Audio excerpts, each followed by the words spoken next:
Hello everyone! Welcome po ulit sa aking channel. Ito po ang Engineer Life 101.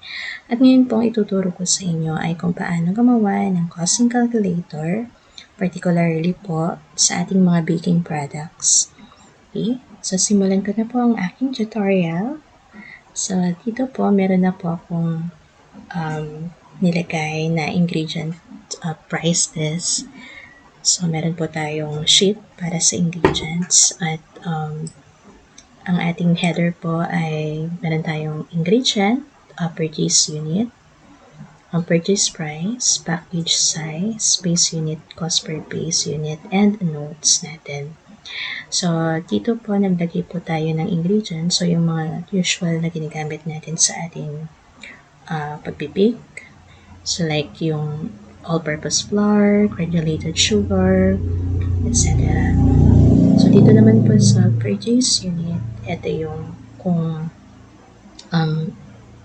ilang, for example, yung bag, gaano kadami or gaano kabigat yung ating gagamitin, anong weight niya.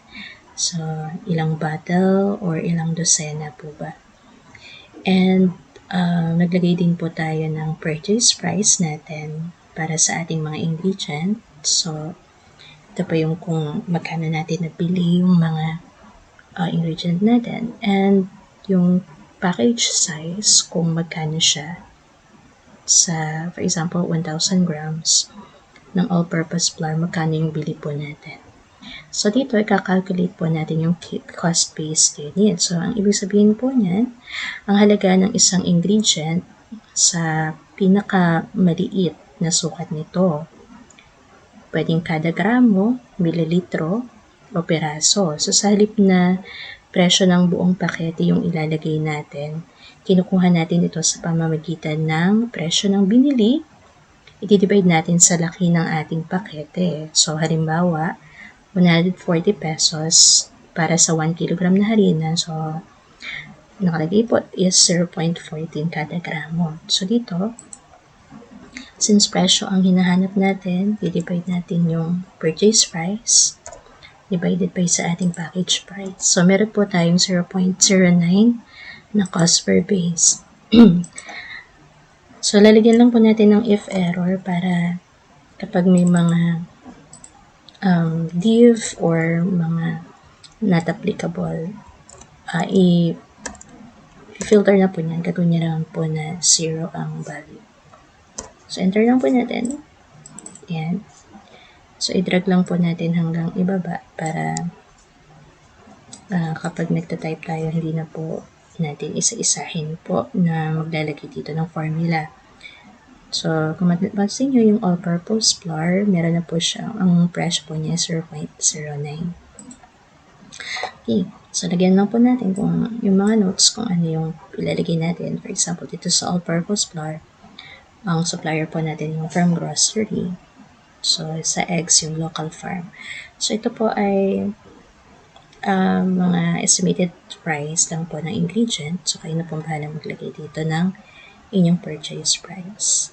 Okay, so okay na po tayo dito sa ingredients na sheet po natin. Pupunta naman po tayo sa ating recipe costing.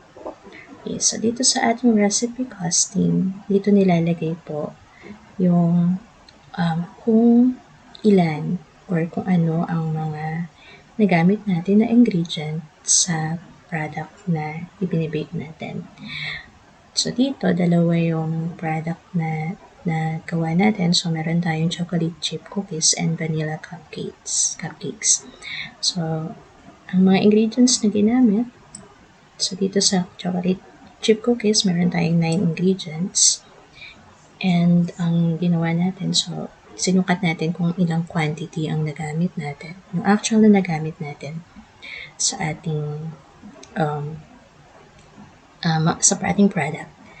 So, for example, sa all-purpose flour, 500 grams lang yung nagamit natin.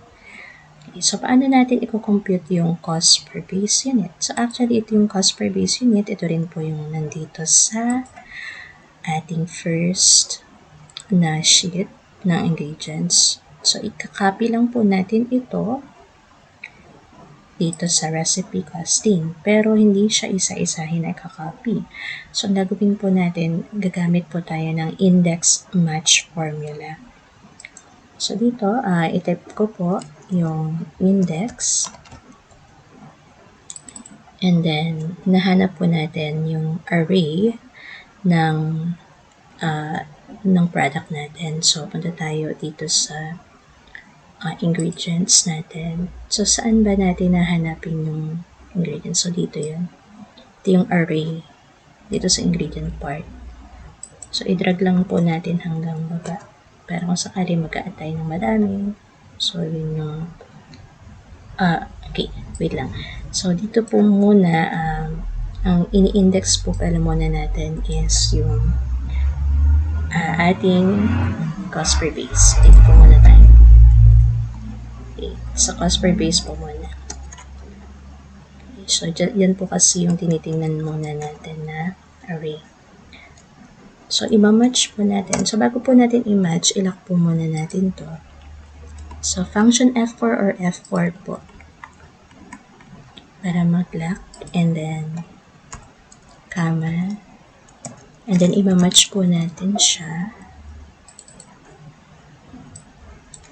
Okay, i-match po natin yung part na yon dito sa ating ingredient.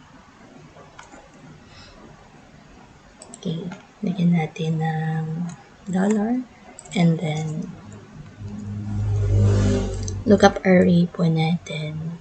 So, yung lookup array natin, yung dito natin ilo-look up yung minatch natin. So, dito sa ingredient. Okay, ilock po natin.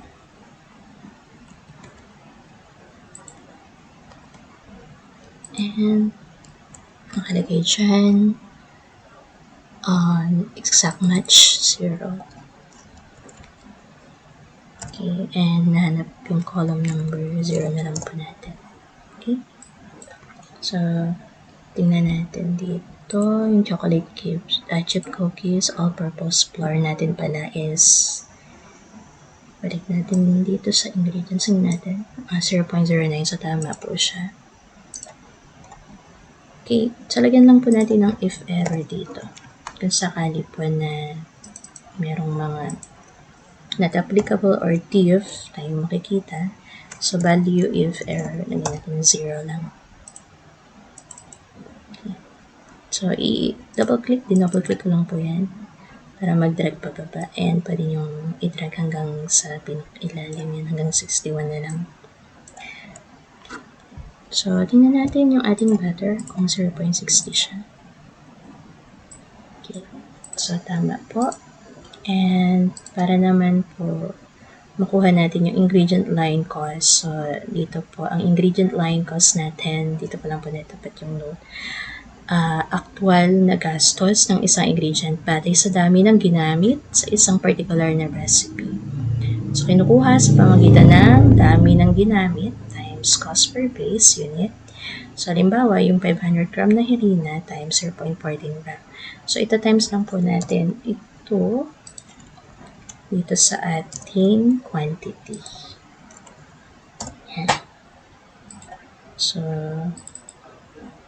okay, ibig sabihin, dito sa particular na quantity na to, ang ating nagastos is 45 pesos. Yan na yan. Okay. So, dinouble-click natin para hanggang sa baba. Malagyan na po siya ng formula. Okay. So, complete na po ang ating recipe costing dito. Okay, punta naman po tayo sa product summary. So, save ko lang po para hindi po siya mawala. And, so, punta tayo sa product summary. So, dito naman, okay, makakompute naman po natin kung magkano po yung magiging profit natin sa dulo. And, so dito, matututunan nyo po kung paano i-compute lahat po ng pwede natin ilagay. For example, yung kanyang overhead, so yung target margin or selling price, so pwede natin ilagay po dito sa sheet na to. So, paano po yung gagawin natin. So, meron po tayong batch yield. So, units per batch. So, yung batch yield po, ito po yung bilang ng piraso o produkto na nagagawa sa isang beses na pagluluto o pagbe-bake. So, halimbawa, isang batch ng cookie recipe ay maaaring makagawa ng 24 na piraso. So, dito sa ating chocolate chip cookies, meron po tayong lagay po natin. For example, nakagawa tayo ng 24 pieces. Okay, 24 pieces per batch.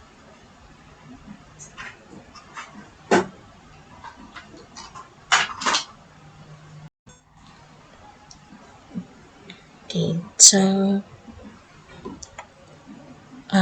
yung ingredients cost per batch naman po natin, saan po natin makukuha yun? So, parang ang gagawin lang po natin is kung magkano po yung nagastos natin dito.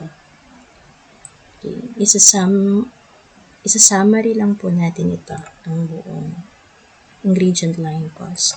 So, paano po yan? Gamit lang po tayo ng sum if. And so, range natin is ito ulit tayo dito. So, ang range natin is and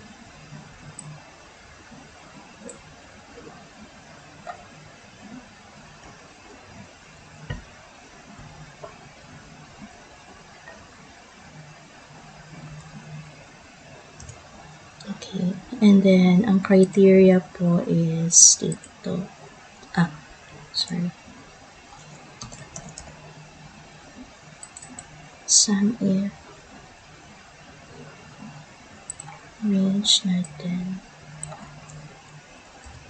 and criteria. Okay, ang range po ay hanggang ibaba.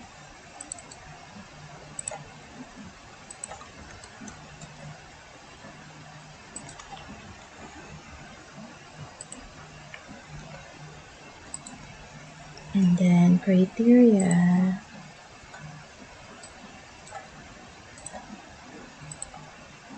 okay, yung product name natin, yung criteria natin. And ang kanyang sum range ay dito sa ingredient line cost. Ilak lang natin para hindi siya gagalaw kapag binaba. So, yan. Okay, sinum up lang po natin yung ating kabuuan ng recipe ng chocolate chip cookies. So, dito po, pagka kinuha nyo po yung sum nito, yan, 300, yan. So, makita nyo na 360.16, lahat po yan. Okay. And dito, 360.16. So, tama po siya. So, yung labor time per minute. So, for example, 30 minutes yung siyang binit. And, lagyan natin kung magkano yung labor rate natin. So, lagyan natin ng mga 15 pesos. So, yung labor cost per batch po natin. So, divide lang po natin yung yung ating labor time per minutes. So, divide natin sa 60 kasi sa 1 hour 60 minutes. Then, ito times po natin siya sa ating labor rate. Ayan. So, meron po tayong 7.50 pesos or 750 pesos para sa ating labor cost per batch. Okay? So, paano naman po yung sa packaging cost? Yung packaging cost po, maglagay na lang po tayo ng 0.15. Okay. So, 0.15 para sa packaging. And yung ating overhead, lagay po tayo ng 10%.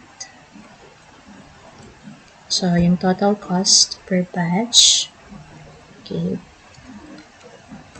By the way, tingnan natin po. Yung overhead po is porsyento ng dinaragdag para sabihin ang mga didirektang gastos sa negosyo. For example, yung mga gastos sa kuryente, sa gas, sa upa, sa lugar, pagkasira ng gamit na hindi direktang naugnay sa isang ingredient. So, ayan. Okay. So, bilang pa natin. So, ito ay kinakalkula bilang porsyento ng kabuang gastos sa ingredient plus labor. So, naglagay lang tayo ng 10% para doon. So, paano naman po ito yung total cost per batch? So, i-add lang po natin muna yung ating ingredient cost per batch tsaka yung kanyang labor cost. So, pag na-add po natin yan, i-multiply naman po natin sa ating overhead. Yan. So, okay.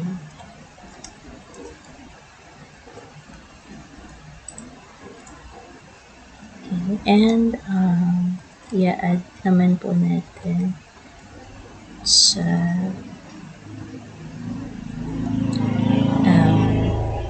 packaging cost. So, yung packaging cost natin, syempre, multiply po natin siya sa batch yield. Kung ilan yung nagawa natin. Okay. So, total cost natin per batch, kasama na yung overhead package, ay pumatak na 408 pesos and 0.3 centavos. Paano naman po yung total cost per unit? So, ito po, i-divide lang po natin yung kanyang total cost per batch divided by yung batch yield. Okay. So, meron tayong 17 pesos yung total cost per unit natin. So, lagyan lang natin ng if error. Sakali po na magdrag tayo ng formula, hindi po siya makita natin may error. So, hindi po lalabas yung diff or if error, not applicable. So, target margin natin. So, ito po yung so, basahin natin. So, ito yung gustong porsyento ng kita or profit. Batay sa presyo ng pagbebenta. So, hindi sa gastos. So, ginagamit ito para malaman kung magkano dapat ibenta ang produkto. So, yung selling price, that's equal to cost per unit divided by 1 minus target margin percent. So, halimbawa, 50 pesos na cost, 40% na margin. So, yung selling price natin is 50 divided by 0.60, which is 83.33. So, yung target margin natin, lagay natin. For example, 40% gusto natin. And the selling price, ito yung kung magkano natin siya ibebenta. Okay.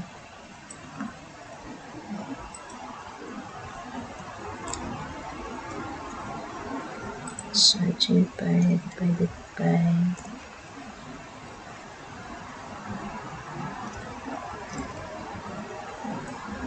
1 minus K5 yung ating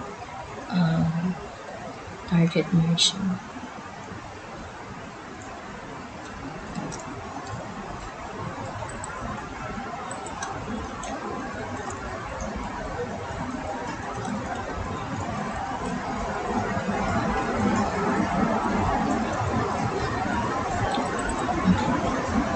So, medyo nagka-error yung aking Excel, pero dito po, ang ginawa ko po is yung kanyang total cost per unit.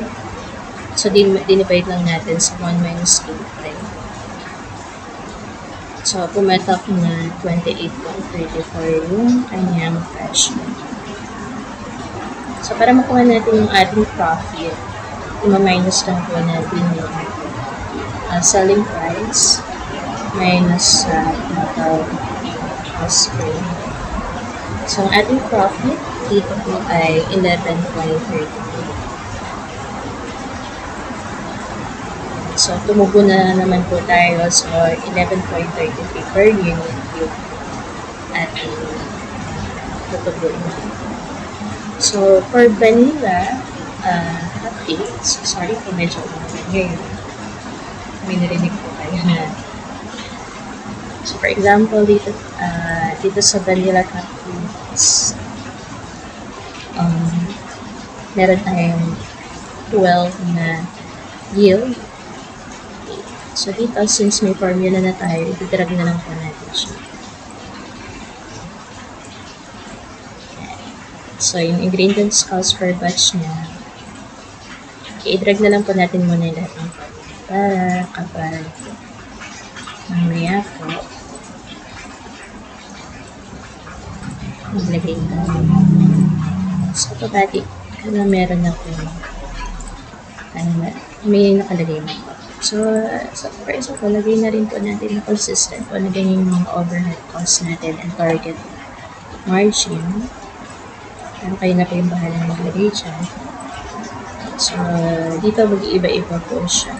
Depende po sa lalagay niyo po na kayo po yung bahala po.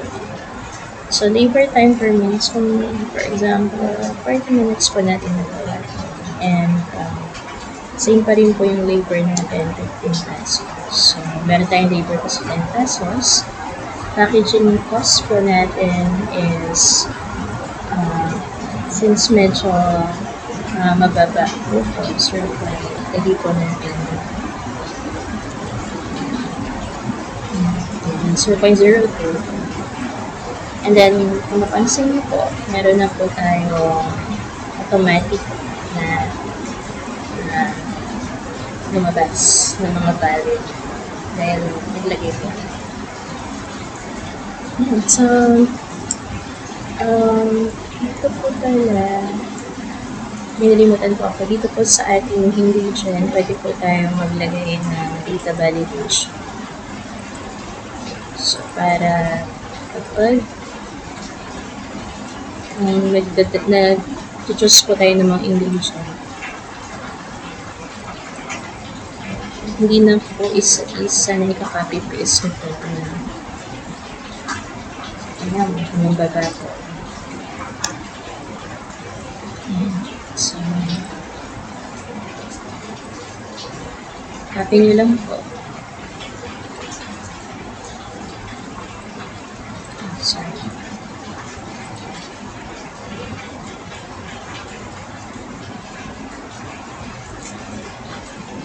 I-highlight nyo lang po lahat. And then, data validation. So, list and source niya is the ingredients.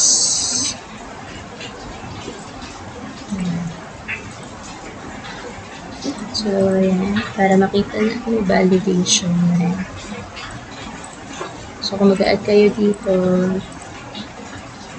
ng mga bagong mga ingredients. So, tingnan nyo na lang po dito sa ating drop down. Okay. So, yun lang po ang ating tutorial para sa ating costing calculator ng mga baking products po natin. So, kung gusto nyo po ng free na template, okay, mag-message lang po kayo sa aking FB page. In Smart System, so libre ko po may ibibigay po ito, especially po sa ating mga subscriber. Okay, so yun lang po ang aking tutorial and sana po may natutunan po ulit kayo ngayon sa Engineer Life 101. Bye everyone! God bless!